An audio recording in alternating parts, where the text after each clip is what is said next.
Olá, minhas amigas, meus amigos, nós estamos aqui em mais um IboaCast Mulher. Que prazer estar aqui, dividir a bancada com ela, né, a Sinara, a minha colega, a minha amiga, num tema tão relevante, tão especial.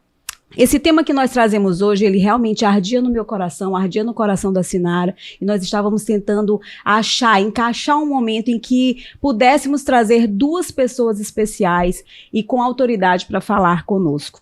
Nosso tema hoje é o papel da igreja no combate à violência contra a mulher.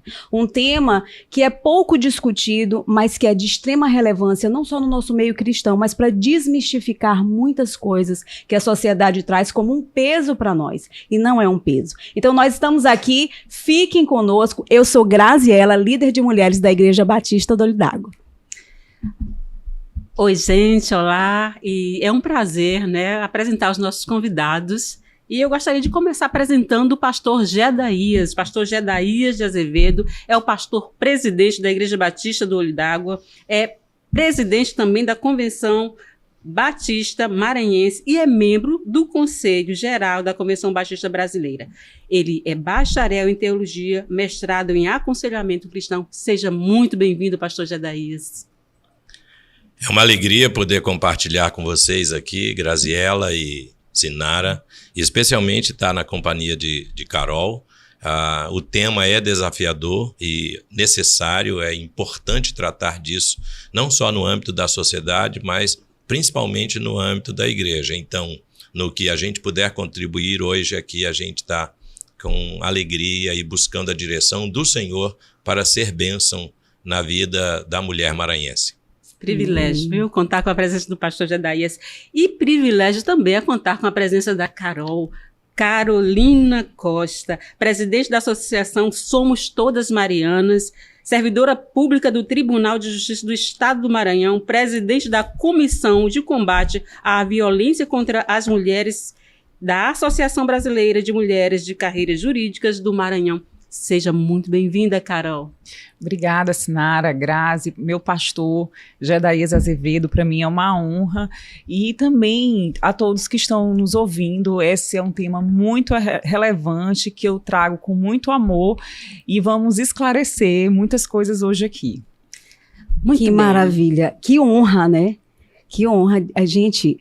Primeiro pelo tempo, porque são duas pessoas que não têm muito tempo, né? Um tempo tão disponível assim.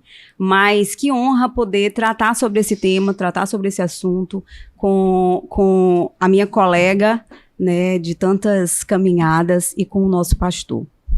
Hoje a gente vai conversar sobre esse tema urgente e necessário. Por que ele é urgente e necessário?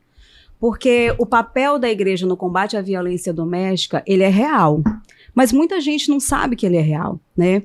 E a gente precisa elucidar, trazer clareza sobre alguns aspectos que vai ser extremamente importante para que quem nos ouve ou quem nos assiste possa ter um conhecimento maior do que a Bíblia diz sobre a violência, né? Das orientações que a Bíblia traz sobre esse tema.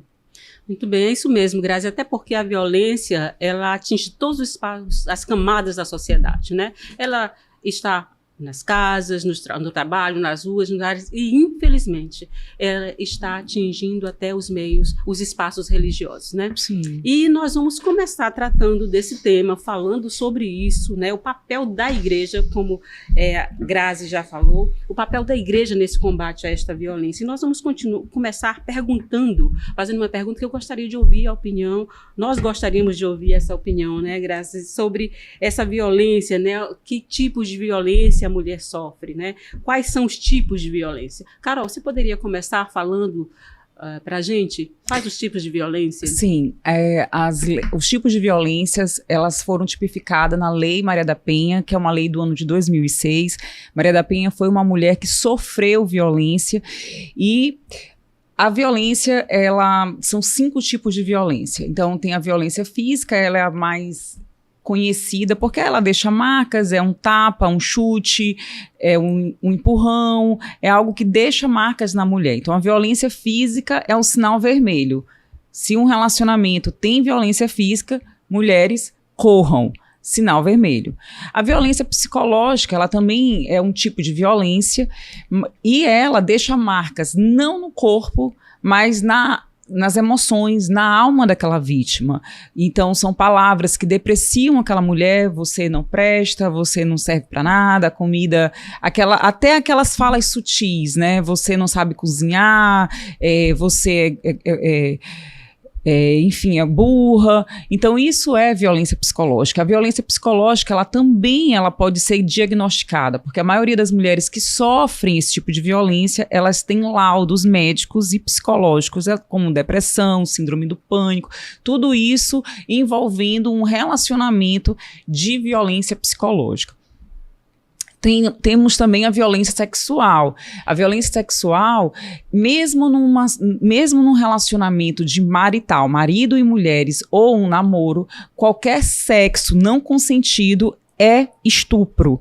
Então, a violência sexual, também chamada, né, por estupro marital, é qualquer relacionamento, qualquer ato sexual forçado com essa vítima.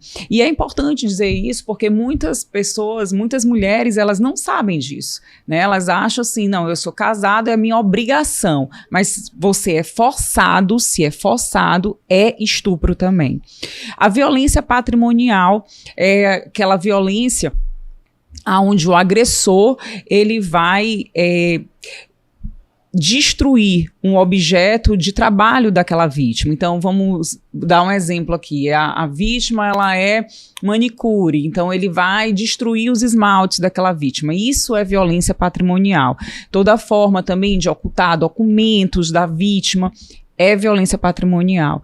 E a violência moral. A violência moral é quando o agressor, ele imputa àquela mulher um crime, difamação, calúnia ou injúria. A calúnia é quando ele imputa um crime, assim, ele alega que ela fez alguma coisa criminosa. Então, tudo isso para denegrir a imagem daquela vítima.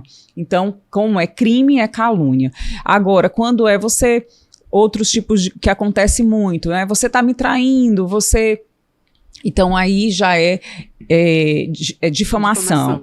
Então, esses são os 5 tipos de violência, né, que está na Lei Maria da Penha.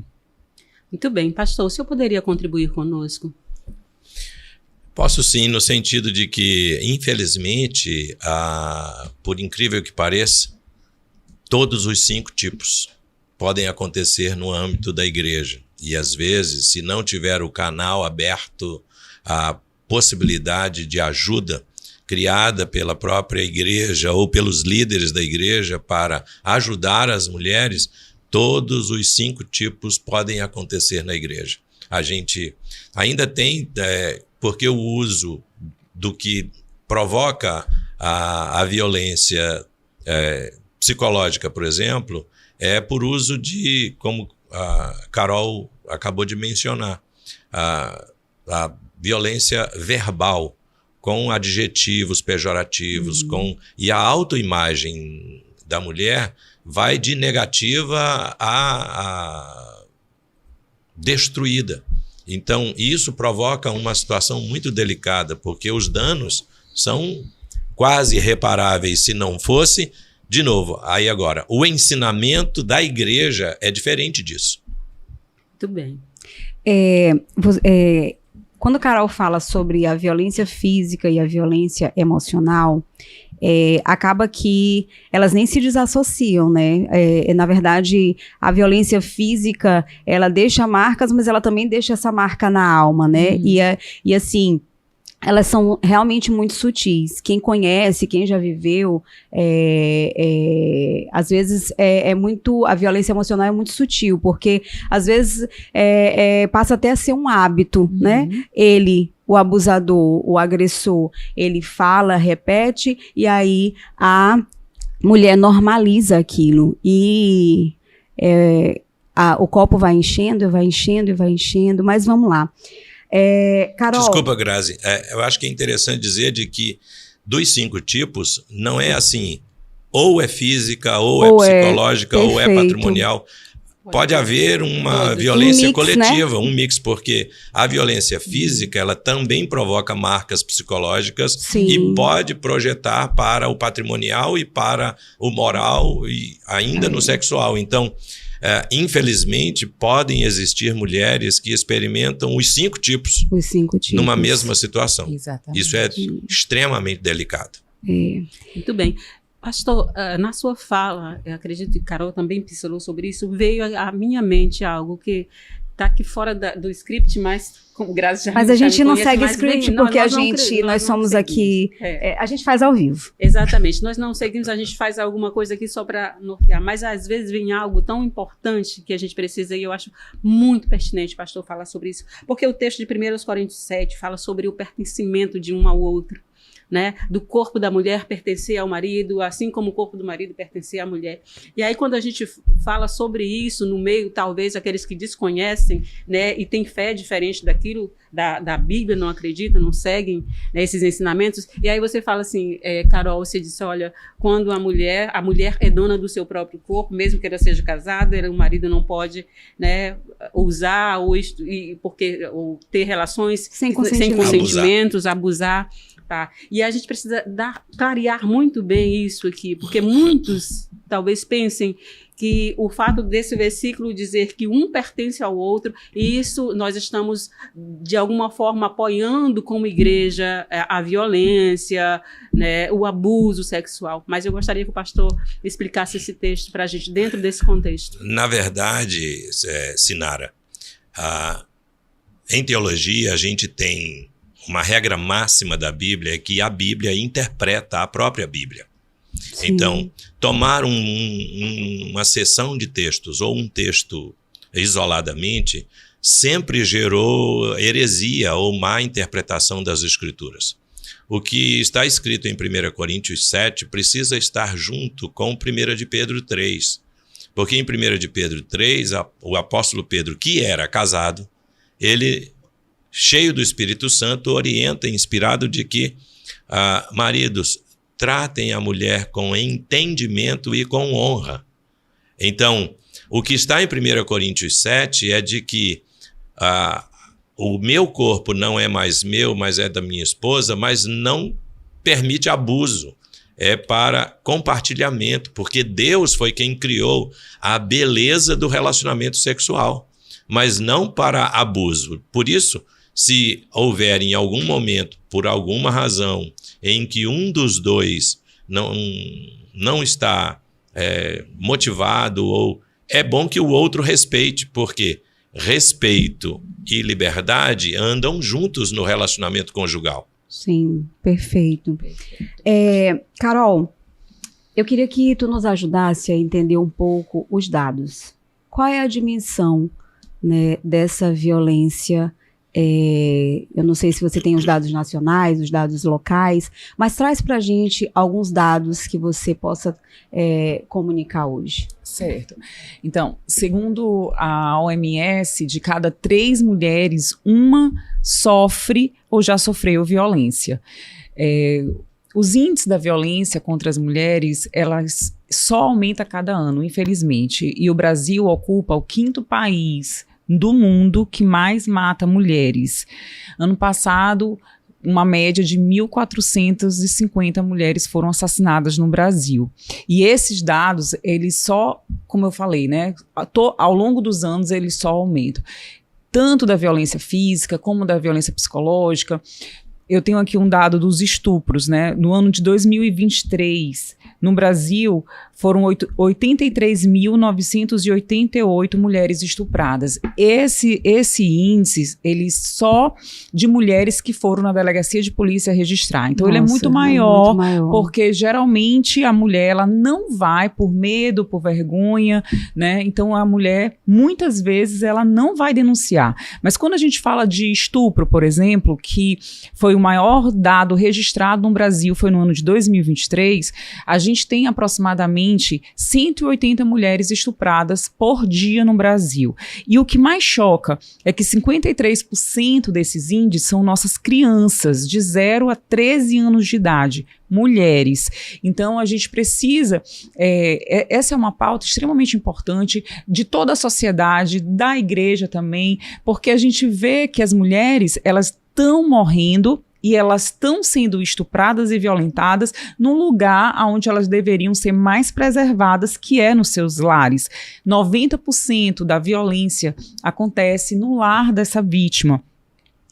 Consequentemente, 90% dos agressores é alguém que conhece a vítima, um marido, um ex-marido, um namorado, ex-namorado, vizinho ou algum parente. É que tem um acesso mais fácil. Mais fácil. Mais fácil. Diante desses dados que a Carol traz, me veio também aqui uma pergunta aí. É por isso que o tema ele não pode ter script, porque a gente vai vendo e vai. Pastor, não precisa. Se o senhor não souber nesse momento, a gente pode pode responder isso depois. Mas existe algum caso, algum acontecimento na Bíblia que traga a primeira violência contra uma mulher? Não tem só um, não. Tem mais de um. Na verdade, nas Escrituras a gente tem relacionado, por exemplo, em Gênesis capítulo 34, há um estupro que é narrado e ele tem como consequência outra violência, porque acontece vingança. Sim. E embora esteja narrado nas Escrituras, não quer dizer que a Bíblia recomende. E Sim, claro. É bom que fique claro isso aqui. Sim. Porque a Bíblia tem o propósito de mostrar exatamente o tanto que a pecaminosidade trouxe de dano para a raça humana. Sim. E a distância de Deus, o que é que provoca. Além de Gênesis 34, em 2 Samuel capítulo 13, em Juízes capítulo 19, nós temos mais de uma situação. Além de não aconteceu a violência, mas a gente tem, por exemplo, o Senhor Jesus, que é resgatando quando a mulher apanhada em adultério seria apedrejada e Jesus a protege e recomenda que ela pare o adultério. Então, Sim. Jesus não está passando a mão nem por cima do adultério e nem muito menos do apedrejamento. Sim. Jesus está ensinando de que o ideal é o ser humano voltar para Deus e evitar tanto a violência quanto os pecados. Muito bem. Então, pastor, muitos acreditam, né, que a violência está fora dos muros da igreja, né, mas os dados têm mostrado, né, que não está, né? A violência existe dentro do contexto, porque nós fazemos parte de uma sociedade, né? Então, pastor, como o senhor enxerga isso dentro da igreja? Na verdade, eu acho que é importante dizer que existe no âmbito da igreja também, porque uma vez que a pessoa nasce de novo, é gerado nela, pelo Espírito Santo de Deus, uma nova natureza. Ela tem natureza espiritual com a presença do Espírito Santo em sua vida. Mas Deus não assume o controle como um joystick, em que a pessoa fica agora inerte de responsabilidade e é Deus que vai fazer tudo na vida dela.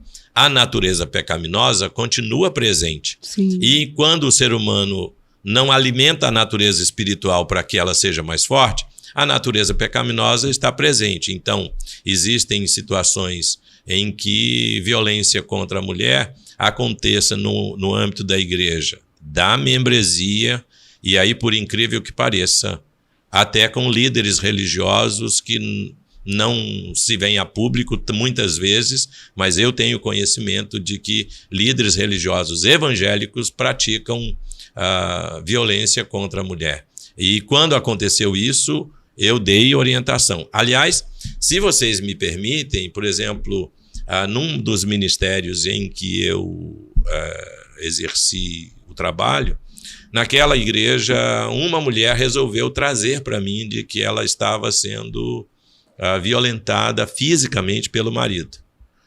Eu reuni os homens da igreja e fomos para cima dele.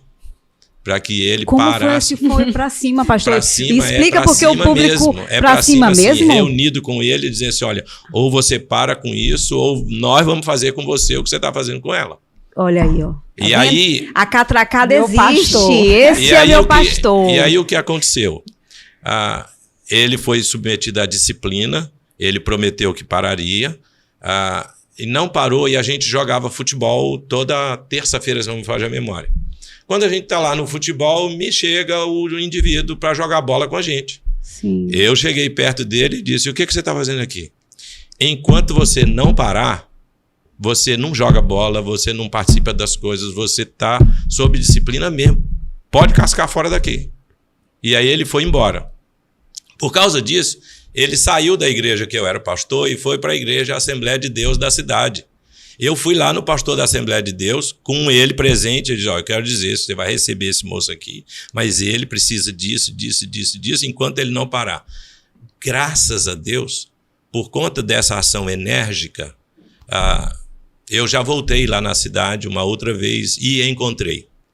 E eu perguntei, e a esposa dele me disse que desde aquele tempo, nunca mais ele fez aquilo que voltou a integrar-se na igreja, está integrado direitinho, e sempre que eu encontro com eles, eu pergunto. Então, para que isso seja, de fato, exterminado. Então, se chega ao meu conhecimento, pode ter certeza que eu vou agir, eu vou conversar, eu vou orientar, confrontando a pessoa. Do que? E, às vezes, já aconteceu em que, quando houve risco de vida, eu recomendei à mulher que saísse de casa e não ficasse mais naquele relacionamento, infelizmente. Muito bem. Ok. Pastor, esse recomendar, né? Há uma semana eu chegou ao meu conhecimento que alguém que eu respeito muito e que está aí no campo missionário, estava sofrendo violência doméstica e buscou ajuda do seu pastor. E nesse buscar ajuda, tanto o pastor quanto a sua esposa que estava ali também naquele aconselhamento, enfim, naquele atendimento, perguntaram para ela o que ela tinha feito para que o marido pudesse ter batido nela. Isso me chocou muito, porque assim, independe do que se faz ou não se faz, né? Isso já é muito, muito tratado, mas me choca verdadeiramente a questão desse tipo de abordagem no gabinete pastoral, né? O senhor acaba de dizer que o senhor tem uma conduta diferente, mas isso não é unânime, né? É o que a gente tem escutado muitas vezes, que não é unânime. E muitas vezes a mulher cristã, ela não denuncia por interpretar as escrituras erradas e pelos discursos religiosos que podem muitas vezes trazer um entendimento errôneo, né, da palavra. Então, eu queria que o senhor pudesse nos explicar a diferença entre submissão e opressão, porque as mulheres muitas vezes estão sofrendo a violência pela ideia errada da submissão dentro da igreja. E eu acredito que seja importante a gente trazer isso, trazer uma clareza sobre, né, essa diferença. Embora eu esteja aqui conversando com vocês, e um privilégio tão grande estar não só com vocês, como com Carol, mas eu quero me dirigir agora especificamente a você, mulher. A palavra de Deus, quando orienta a submissão, ela está falando de uma submissão, de uma liderança que está desenvolvida, baseada no amor. Então, um líder que ama, ele jamais vai agir com violência. Então, a Escritura não está orientando uma submissão irrestrita, uma subserviência ou uma diminuição da mulher. O estabelecimento de ordem para funcionamento. Mas no curso de preparação para casamento que eu ministro, com o casal presente antes de casar, eu explico isso para eles. E aí eu pergunto, e às vezes já aconteceu em que a noiva me diz que ela vai obedecer em tudo. Aí eu disse, e se seu marido te mandar fazer uma coisa que é inapropriada? Aí a pessoa acorda. Eu disse, olha, essa submissão é numa liderança coerente, numa liderança sensata, numa liderança de amor, numa liderança de compreensão, porque o próprio Deus diz que se o marido não fizer isso, até as orações dele nem sobe do teto, são interrompidas se ele não tratar com consideração a mulher. A submissão que a Escritura... E aí, voltando lá em Gênesis, que inclusive tem rodado na internet recentemente uma explicação muito louvável de far-lhe-ei uma ajudadora que lhe seja idônea. Sim. A palavra hebraica que está ali de ajudadora é aquela que estimula, é aquela que dá o suporte, e é a mesma palavra que Deus usa para ele próprio nos Salmos. Então, a mulher é aquela que ajuda como Deus ajuda o ser humano. O Senhor é o meu socorro, o Senhor é o meu suporte. Esse é o contexto em que Deus coloca, porque quando se usa a tradução em português do hebraico para a palavra ajudadora, então, normalmente para nós, principalmente para nós latinos, a expressão ajudadora dá a ideia de que o que ajuda porque é menor daquele a quem ele vai ajudar. Mas essa nunca foi a ideia do texto bíblico, da inspiração do Espírito Santo, para dizer o contrário. E lá o apóstolo Pedro vai dizer, olha, homem e mulher são herdeiros da mesma graça da vida. Então, diante de Deus, e o apóstolo Paulo explica, não há diferença entre homem e mulher diante de Deus. Então, para Deus, os dois estão aqui. Agora, numa ordem de funcionamento, quando a liderança está funcionando com propósito, com amor, com equilíbrio, com consideração, com diálogo e tendo um plano que a pessoa tem alegria de seguir, isso é liderança, Sim. A pessoa vai junto dando o suporte. E olha, quem dá suporte é muito mais forte do que quem está recebendo o suporte. Pelo contrário, então a Escritura traz essa honra para a mulher muito mais excelente. Essa submissão não é uma subserviência. Aliás, a palavra submissão é estar junto na mesma missão. Sim. O sobre propósito a mesma missão. Sobre a mesma missão, que é a de edificar uma família saudável, equilibrada, plena, realizada. Deus planejou para ser assim.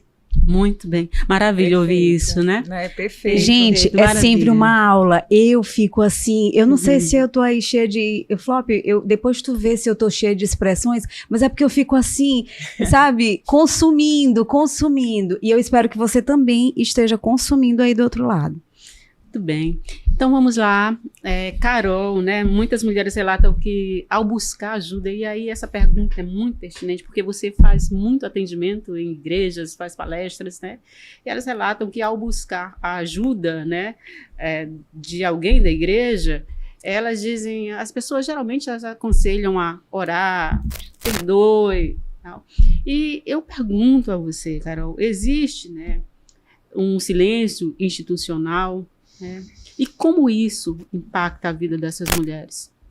Olha, eu não acho que seja um silêncio institucional. A gente está acabando de ver o pastor Jedaías como líder, como meu pastor, e eu sou muito feliz de ser sua ovelha, pastor, porque é uma liderança saudável.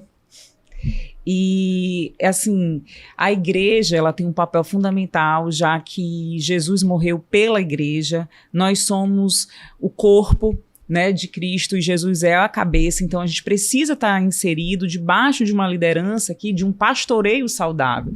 Então, não um silêncio institucional. A gente não pode, pela negligência de alguns líderes religiosos, nivelar todos por baixo. Não é assim que eu vejo. Agora, dentro da igreja, muitas mulheres, elas por medo, por vergonha, por não se sentirem acolhidas, elas preferem um silêncio. Porque o relacionamento tóxico, o relacionamento abusivo, pelos estudos psicológicos que eles dizem que a mulher muitas vezes demora 20 anos para entender que ela está naquele tipo de relacionamento. Então ela vai aguentando, porque nós mulheres, principalmente as mulheres cristãs, nós carregamos isso, né? Nós somos fortes, e isso é bom, porque Deus nos deu força pela sua graça, mas nenhuma mulher deve ser submetida a um relacionamento abusivo, de apanhar, ou uma violência psicológica. E como o pastor disse muito aqui, a fala dele foi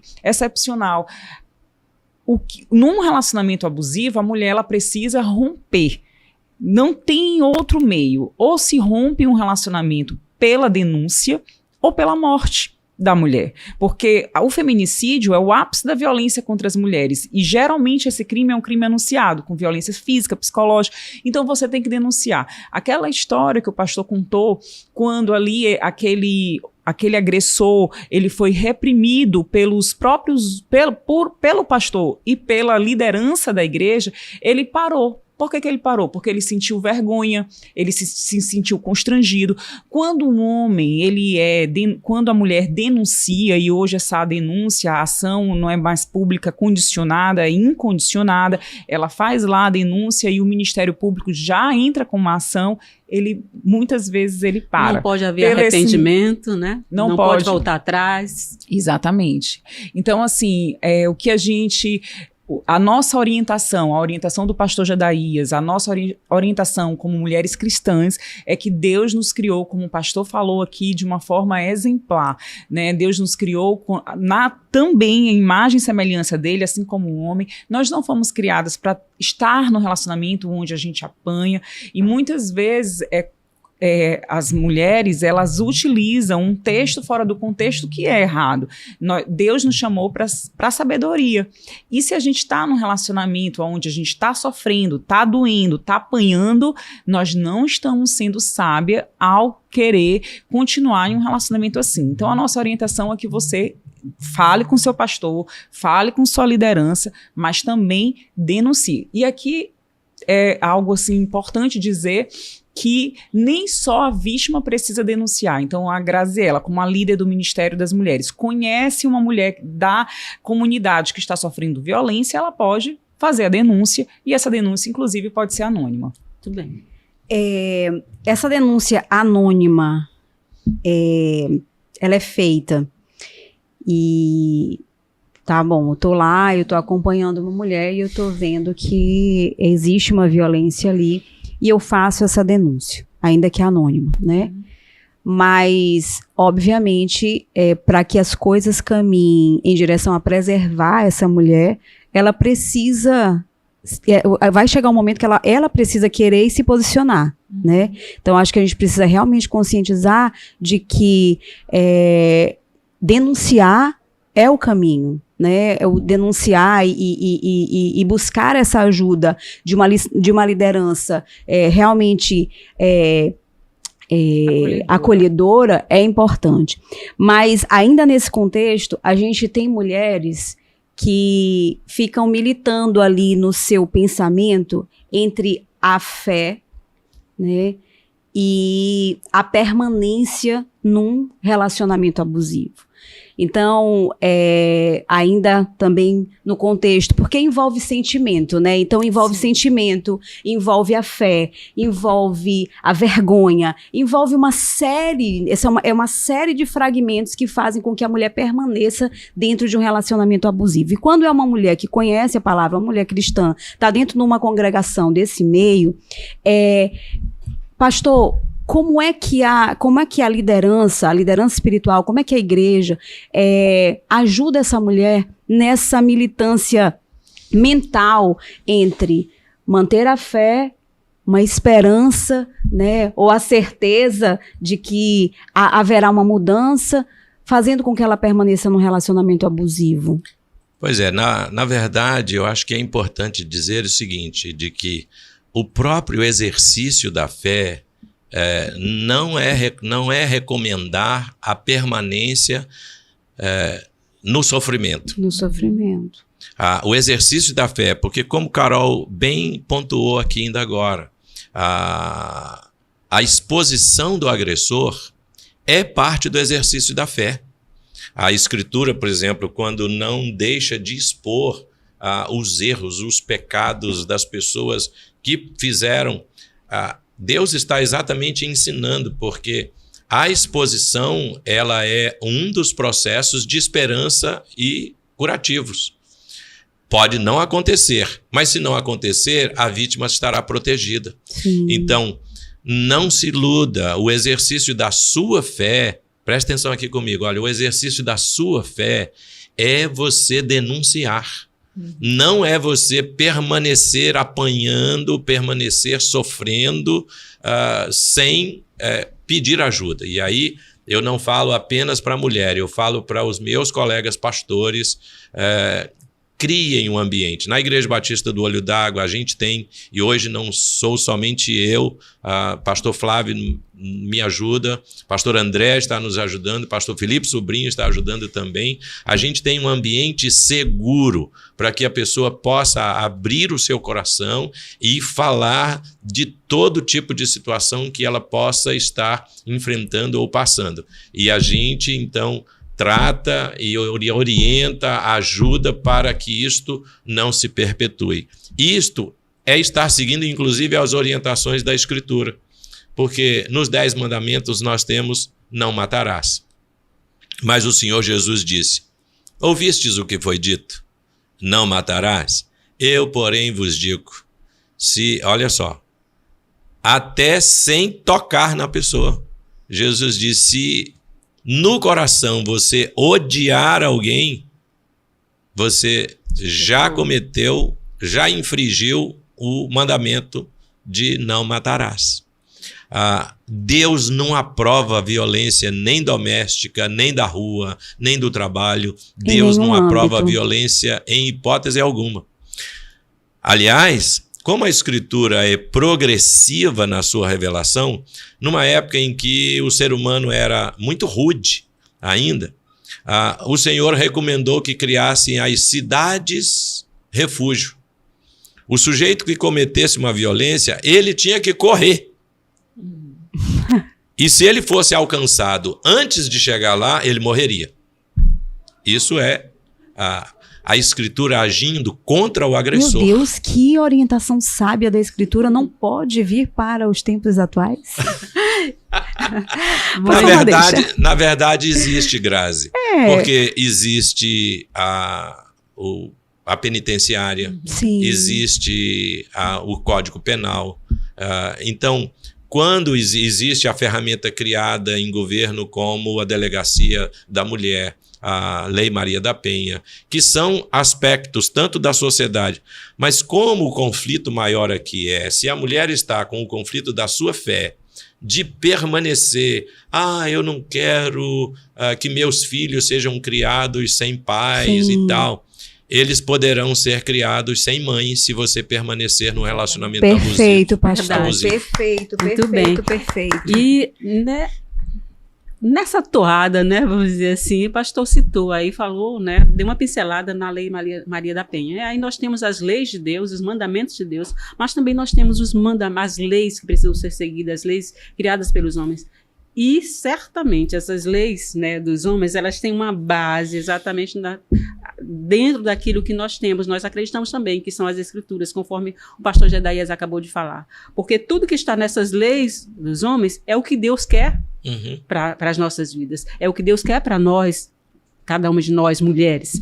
Bom, e a Lei Maria da Penha, relativamente jovem, 19 anos completados agora da sua promulgação no dia 7 de agosto, Tivemos até o pastor Gedaías falando lá na UAB sobre esse tema. Você que ainda não viu a palestra, por favor, acesse lá o Instagram e veja o pastor Gedaías falando.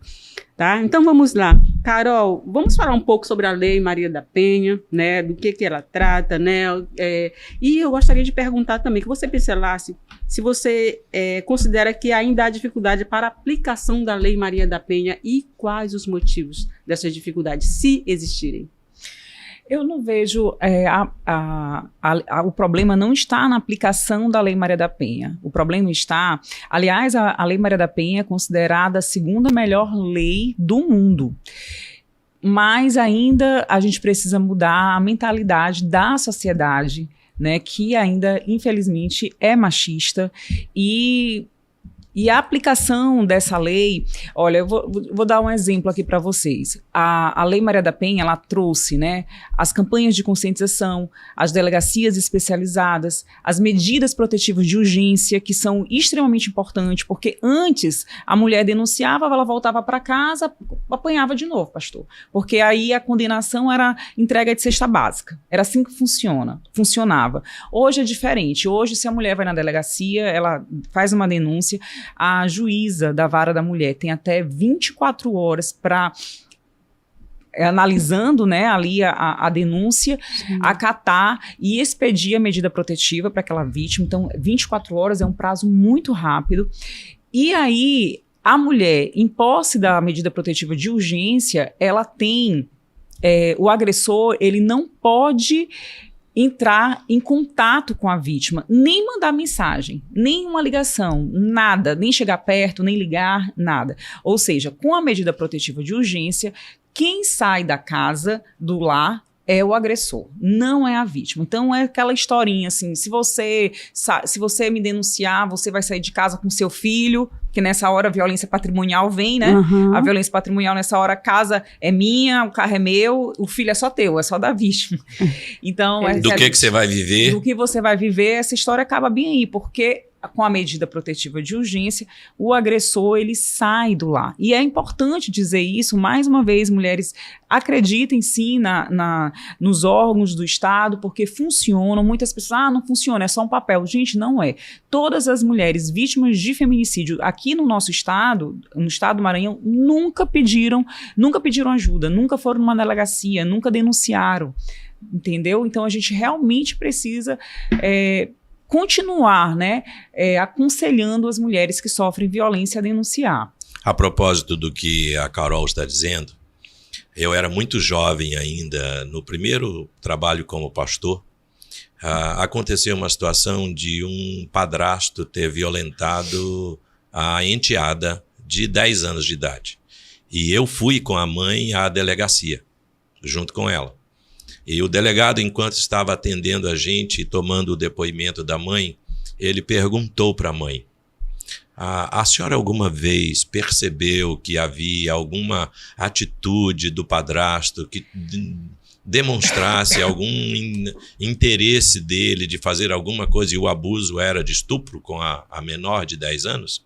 Ela disse, às vezes eu percebi ele querendo me ajudar a dar banho na minha filha, esse tipo de coisa, mas eu achei que era normal. E o delegado foi cirúrgico quando disse para ela: a senhora tolerou uma serpente dentro de casa, que agora mordeu e envenenado a sua filha. O que é que eu posso fazer agora se ele fugiu? Se a senhora tivesse trazido a denúncia lá atrás, sim, a delegacia teria podido ajudar nesse processo de ação. Você vê que é um delegado de 40 anos atrás, sim, porque eu já tenho 42 anos de ministério e isso aconteceu há 40 anos atrás. Quando eu voltei, eu preguei na igreja e falei sobre isso, de que as pessoas não deveriam permanecer ou estar debaixo de uma coisa. Se percebessem algum tipo de comportamento suspeito, poderiam trazer para mim e eu ia levar para o delegado. Pastor é de vanguarda, né? Pastor Jedaías Pastor, Carol fala das leis. E na igreja, como é que as leis e a ajuda psicológica, os canais, podem ser mais divulgados? E já nessa pergunta, eu também tenho curiosidade de saber, à luz da palavra, à luz aí do meu pastor, né, do nosso líder, que está se mostrando aqui tão, me ajudem a achar uma palavra, tão sábia, né? Mas as leis e essas ajudas podem estar divulgadas dentro da igreja. E como quebrar o ciclo de violência? Como preparar a igreja para acolher mulheres que sofrem e que vêm do ciclo da violência? Bom, aqui eu já posso dizer que você tem feito parte dessa solução em nossa igreja. Amém. Então, quando a igreja tem um ministério de mulheres que trata sobre os assuntos, então, em vários eventos, aliás, daqui a poucos dias nós vamos ter uma palavra de orientação sobre a mulher, a vestimenta e outras coisas mais que Deus criou para a beleza feminina, beleza como mulher cristã. Na IBOA, ao longo desses 15 anos, o que a gente já teve de oportunidade de tratar, de refletir, de orientar, a gente coloca disponível. A gente pode ser mais direto, inclusive.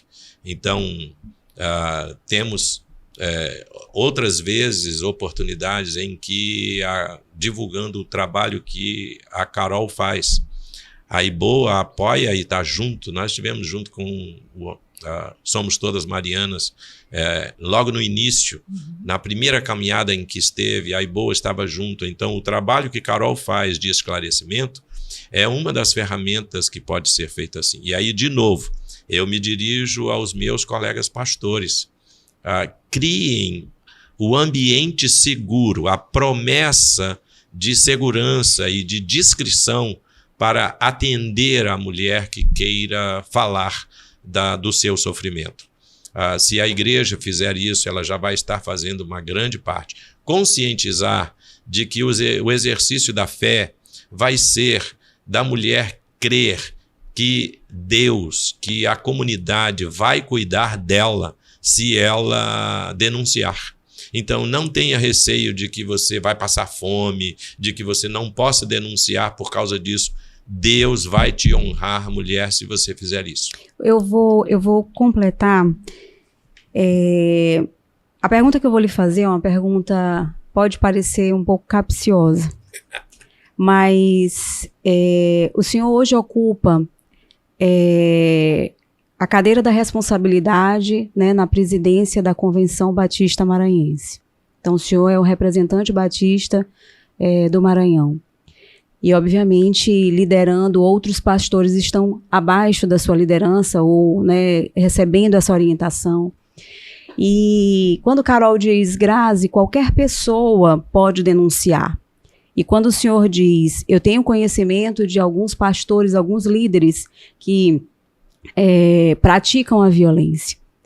Nesse caso, agora falando como o presidente da ordem, e também para os pastores que nos assistem.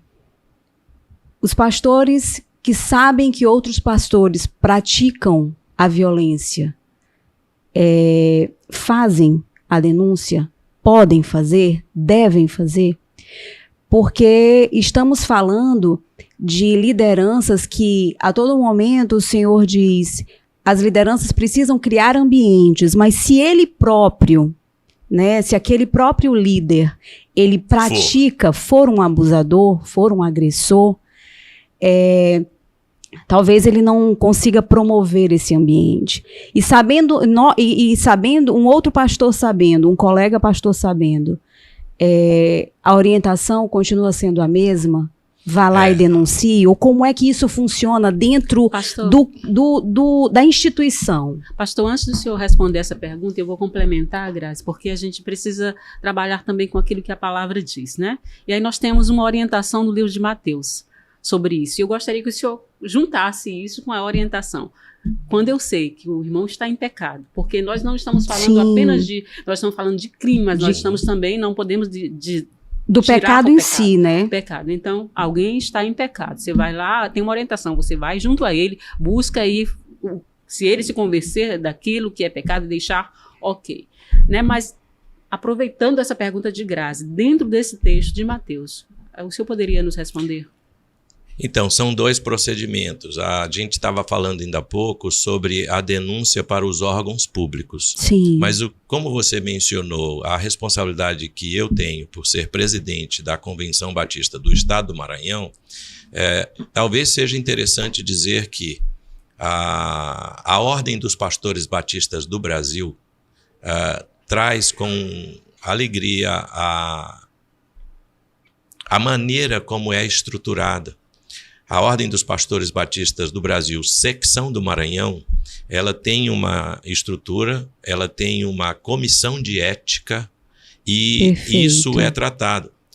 É claro que não foi para a sociedade, mas só desse tempo que nós estamos, talvez dos últimos 4, 5, 6 anos atrás, eu já tenho conhecimento de termos vivenciado na Ordem dos Pastores a denúncia ser feita na Comissão de Ética, a Comissão de Ética ter agido, e até houve casos em que a Comissão de Ética tomou a providência de denunciar nos órgãos públicos, mas também tratou internamente. Então, o título de pastor pode ser cassado, a pessoa pode ser excluída da Ordem de Pastores Sim. do Brasil, se a gente tratar disso lá na Comissão de Ética.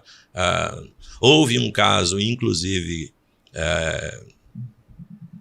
importante de ser dito, em que o ambiente em que a pessoa agrediu, o ambiente em que a pessoa agrediu podia ter sido frequentado por ela, a instituição tomou a providência de decisão, proibida a entrada da pessoa no ambiente da vítima por 8 anos. Olha. Então, a Ordem dos Pastores Batistas do Brasil tem uma estrutura, tem um código de ética muito firmado em proteger e cuidar de pessoas que passam por esse tipo de situação, tanto na disciplina do agressor quanto de ajudar. Infelizmente, a gente não tem acesso a todos os casos em que possa existir, em que o líder é o agressor. Sim. Mas se chegar ao nosso conhecimento, a gente vai tratar. Muito bem. Isso é bom esclarecer e também reiterar a importância que toda a convenção, né, que rege aí os regimentos internos, a comissão de ética, todo esse processo que às vezes as pessoas acham que a igreja não tem um processo administrativo e organizado.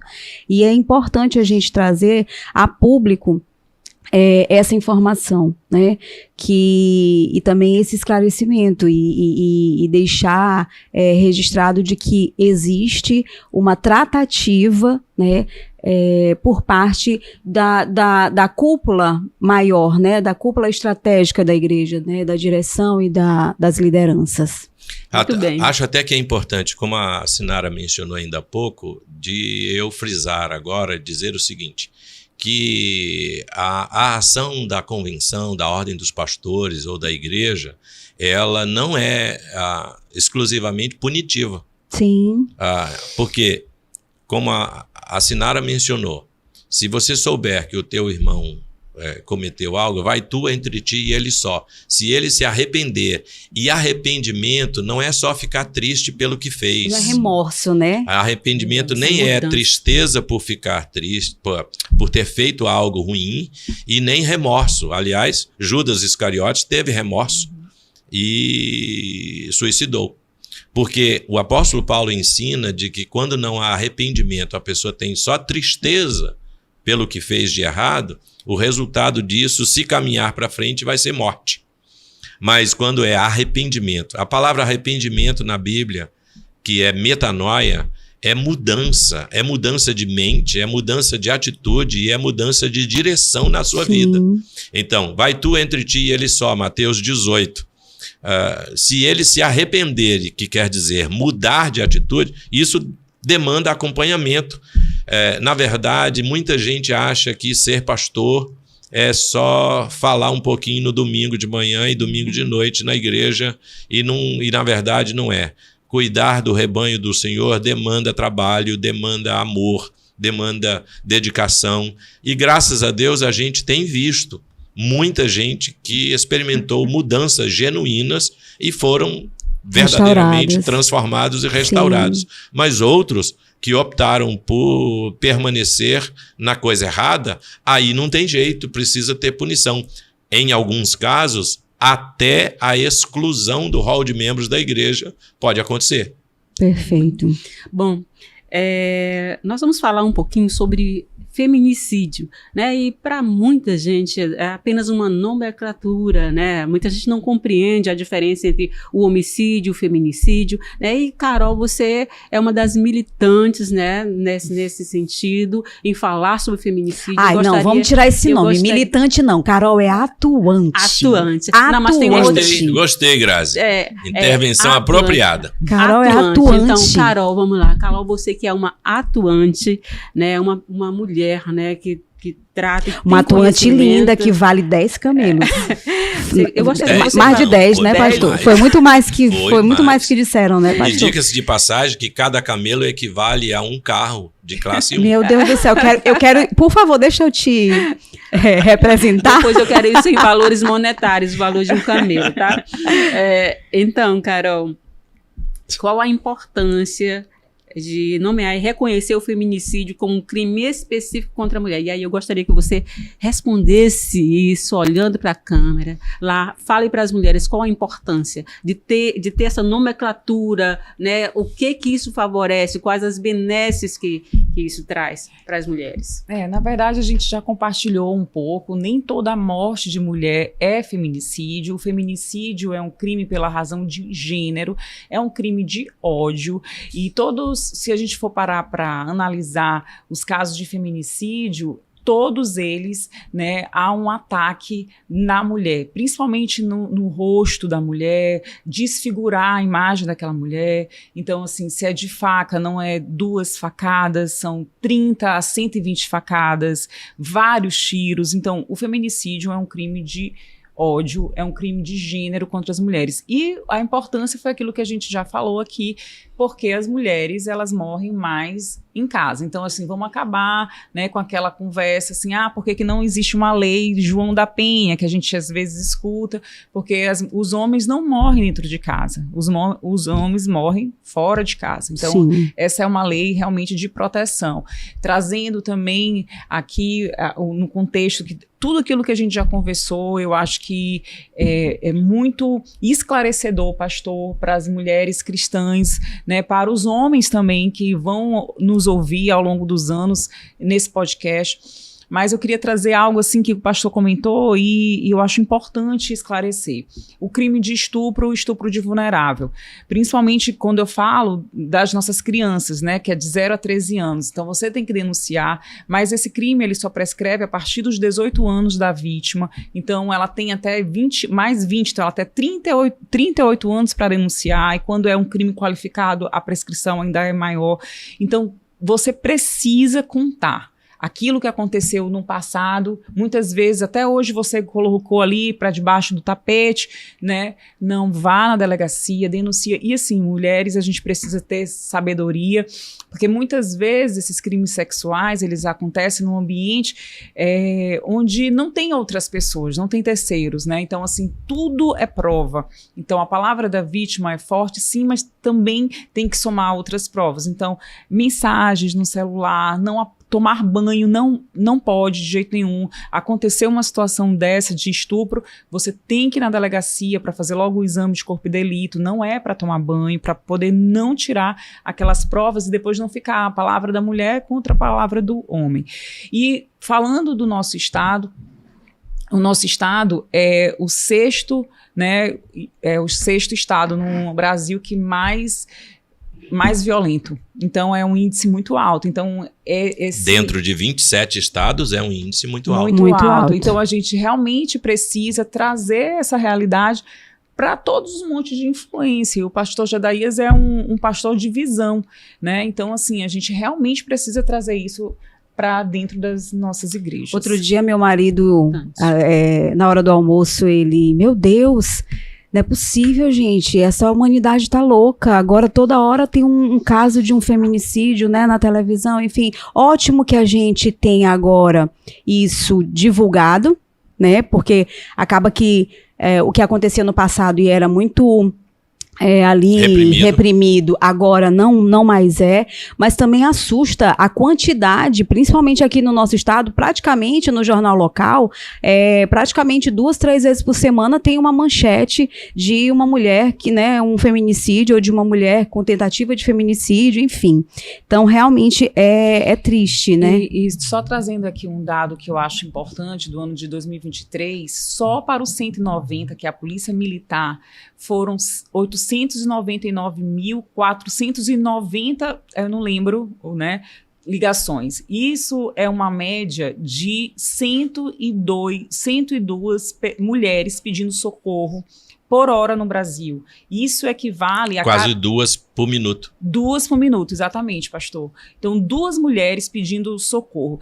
E quando você liga para o 190, é aquela agressão eminente, aquela agressão que está acontecendo ali naquela hora. Momento. Então, se tem 2 mulheres por minuto no Brasil pedindo socorro, e de dados registrados da Polícia Militar por 190, a gente já percebe como esse assunto é uma epidemia, sim. Ou seja, temos uma epidemia. Precisa ser falado, né? E instruído. E embora a Carol não tenha falado ainda, mas fez parte de uma das palestras que Carol fez, de que neste ano de 2025 já foram abertos 500 mil processos,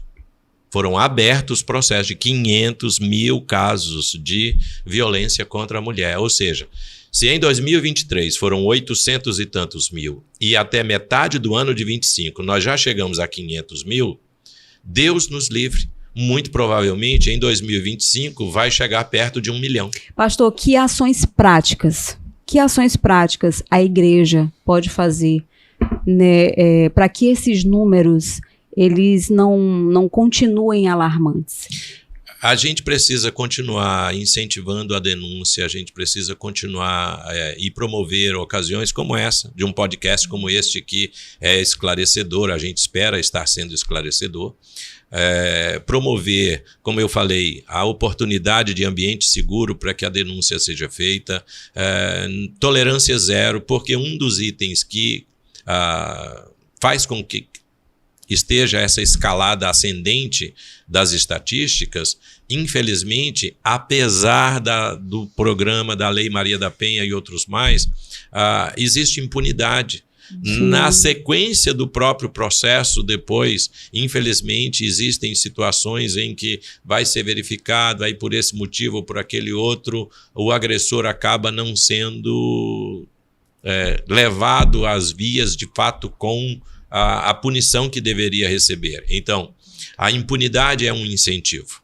Infelizmente, o outro incentivo, e aí como presidente da convenção ou como pastor da igreja, a gente lamenta muito segmentos da mídia tradicional na nossa sociedade que incentivam um progressismo e uma libertinagem, uma liberdade. Então, um dos pesquisadores do nosso estado, doutor Marco Aurélio, que é promotor do Ministério Público, na pesquisa dele ele diz que a bebida alcoólica é um dos fatores mais presentes para a agressão doméstica.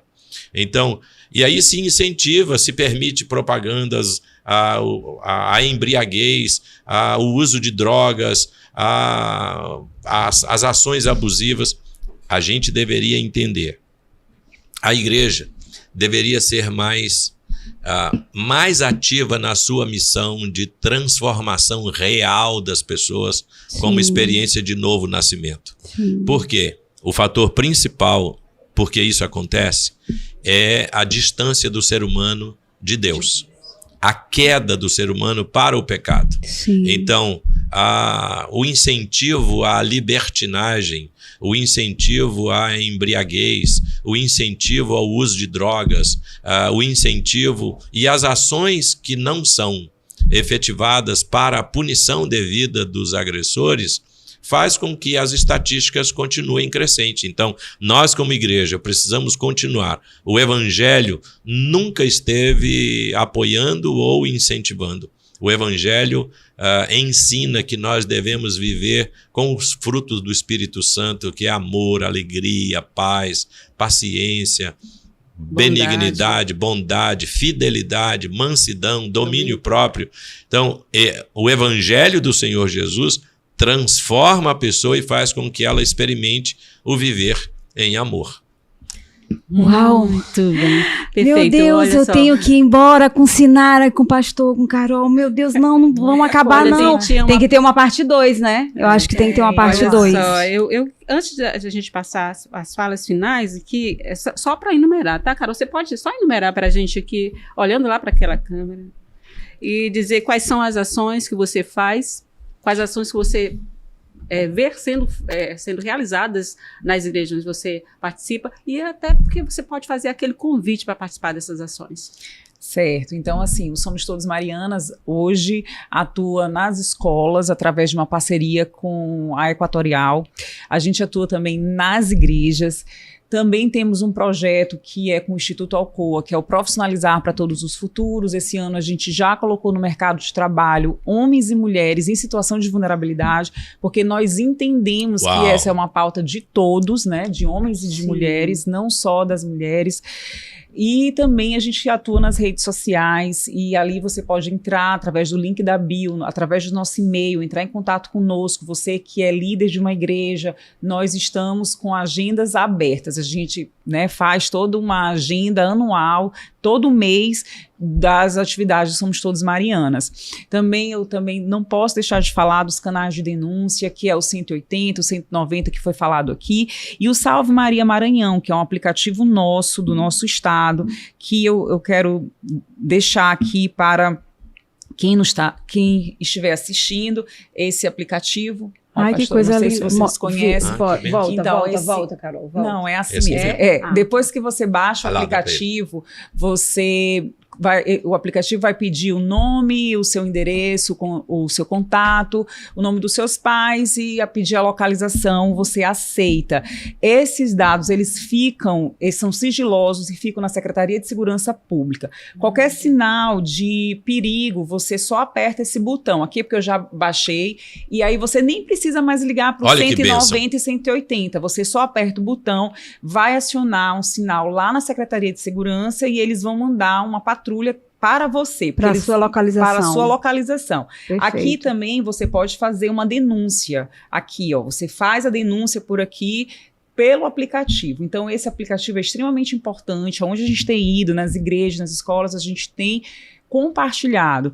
E para finalizar também aqui a minha fala, não posso deixar de dizer que a luta pela vida das mulheres é uma pauta cristã, é uma pauta de Cristo. Lá no primeiro sermão de Jesus, o primeiro sermão público de Jesus, no Sermão do Monte, ele diz: bem-aventurados aqueles que têm fome e sede de justiça, porque serão fartos. Então, essa é uma pauta que o direito das mulheres nasceu em Jesus. Então, a gente tem que trazer isso para dentro das igrejas, e eu fico muito feliz de estar compartilhando aqui com as minhas amigas e com o meu pastor, que eu amo muito, que me ensinou muito, e que se hoje eu estou aqui, eu sempre falo isso, o poder das mulheres está em conhecer Cristo, Amém. Jesus Cristo. Esse é o nosso poder. Cristo nos traz clareza, nos traz sabedoria, nos traz liberdade. E esperança. Então, Jesus não está em um casamento abusivo, onde existe isso, Jesus não está há muito tempo, e realmente Deus deixou aqui as leis humanas também para serem cumpridas. Então, por mais sabedoria, né, que a gente tem que pedir, que a Bíblia diz, né, Jesus diz, né, pastor, que a gente tem que pedir sabedoria, e é esse e peça com fé que a gente tem levado para as nossas irmãs. Vamos ser sábias. Muito bem, pastor. Eu espero, suas palavras. Antes do pastor falar, trazer as últimas palavras, eu espero sinceramente que esse episódio seja um episódio que edifique a vida de mulheres e homens, porque para nós foi muito especial. Pastor, diga. Pastor, foi especial para o senhor? Com certeza. Eu estava com expectativa quando vocês me convidaram. A gente queria ter já gravado esse podcast. Estar aqui tratando do assunto é, para mim, um especial, não só porque eu tive mãe, eu tive sogra, eu tenho esposa, eu tenho filha e eu tenho netas. Então, e tenho muitas ovelhas ao longo da história desse tempo todo. O sentimento de Deus de querer que a mulher tenha a sua plenitude e a sua liberdade como experiência. Por isso, eu me sinto privilegiado, na verdade, de estar aqui com vocês três. Muito bem. Olha, nós queremos mais uma vez agradecer a presença dos dois. Pastor Jedaías, muito obrigada pela sua presença aqui. Para nós realmente é um privilégio ouvir sempre, né? Já ouvimos quase todos os domingos, mas ouvir assim num podcast é maravilhoso. Por que ela disse quase todos os domingos? Tá desviada? Não, é todo domingo? Quase todos os domingos, porque, por exemplo, Às nesse vezes, mês nós estamos no mês da juventude, tem outras pessoas que ministram. É só uma brincadeirinha. E Carol, que privilégio, né? Ouvir você. Não é militante, né, Grazi? Não, uma atuante da causa feminina. Exatamente, uma atuante da causa feminina. Bom, gente, pastor, eu fiquei com uma perguntinha, mas eu não vou fazer, não dá tempo. Grazi, não dá tempo mesmo, mas a gente vai ter a parte 2. A gente vai precisar ter. Aqui na garganta querendo é de bastidor. Pergunta no ar que a gente volta na parte 2. É verdade. Pergunta. Deixa a pergunta no ar. Deixa a pergunta. Sabe, aquele bichinho incomodando, sabe? Porque muitas vezes, Carol e Grazi, a gente ouve muito, assim, as mulheres falando sobre o abuso, a violência contra as mulheres na visão. Por que o homem faz isso? Por que o homem faz isso? Mas, sabe, eu gostaria de ouvir de um homem o que ele sente como autorização para tocar numa mulher e abusar fisicamente. E tantas outras perguntas ficaram faltando, tipo... Essa autorização, de onde vem essa autorização, sabe, para a mente de um homem? Não. Isso é para parte 2. Isso é para parte 2. Deixar você curiosa, porque eu já tô morrendo e eu tenho ansiedade generalizada. Vamos logo marcar essa parte 2. Gente, bem, a igreja, ela é lugar de refúgio, ela é lugar de vida, ela é lugar de acolhimento, ela é lugar de amor. E ela é lugar também de orientações sábias. Nós esperamos sinceramente que à mesa com eles, com Carol e Jedaías, nosso pastor, possa ter edificado, né, e ter trazido clareza a muitos que estão, homens e mulheres. Nós precisamos cada vez mais desmistificar, informar e esclarecer à luz da palavra tudo aquilo que nos rodeia, porque o nosso poder realmente está em Cristo, a nossa força está em Cristo, e tudo aquilo que trouxer a palavra de Deus vale muito a pena de ser comunicado, multiplicado e expandido. Então, compartilha e vamos fazer com que esse conteúdo atinja muitas e muitas vidas por aí. Até o próximo.